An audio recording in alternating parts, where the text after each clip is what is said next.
भारत में सबसे तेज washing machine कोई और नहीं, राजनीति है। यहाँ आरोप भी धुल जाते हैं और यहाँ पुराने बयान भी। कल तक जो नेता भ्रष्टाचारी कहता था, आज वही सत्ता में आते ही देशभक्त बन जाता है। आखिर ऐसा कैसे? 5 लाख रुपीज कैमरा के सामने, टीवी कैमरा के सामने कितना लाए हो? अच्छा, लाओ लाओ। और ऐसे कुर्ते में रख देते हैं। टीवी पे देखा कि नहीं देखा आपने?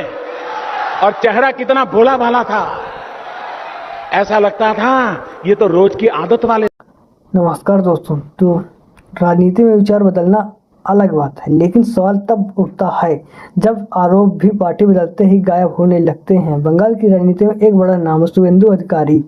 आज वो सत्ता के बड़े चेहरे माने जाते हैं, लेकिन कुछ साल पहले तक वो ममता बनर्जी के टीएमसी पार्टी में थे। उस समय एक स्टिंग ऑपरेशन सामने आया था जिसमें उन पर रिश्वत लेने के आरोप लगे। इतना ही नहीं, उस दौर में बीजेपी के कई नेताओं ने उन पर सवाल उठाए थे। पुराने भाषण और वीडियो में उन पर दिखे आरोप लगाए गए।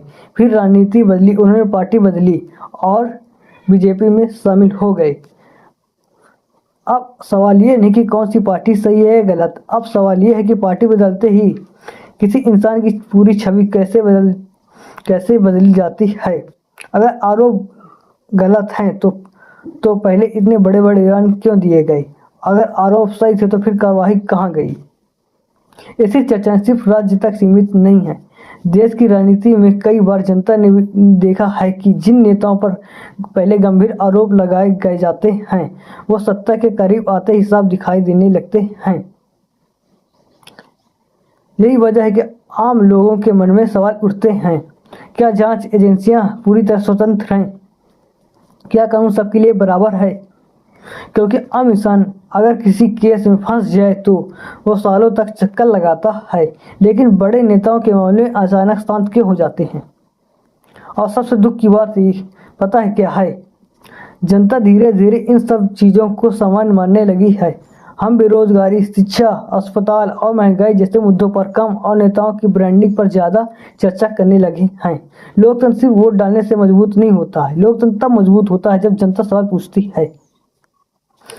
अगर कोई नेता विपक्ष में हो तो भ्रष्टाचारी और सत्ता में आते ही राष्ट्रभक्त, तो फिर सवाल पूछना जरूरी है। क्योंकि लोकतंत्र जनता सिर्फ तालियां बजाने के लिए नहीं होती हैं, जवाब मांगने के लिए होती हैं। अगर आपको भी लगता है कि राजनीति में पारदर्शिता और जवाबदेही जरूरी है तो इस वीडियो को शेयर करो और अपनी राय कमेंट में जरूर बताओ। जय हिंद, जय संविधान।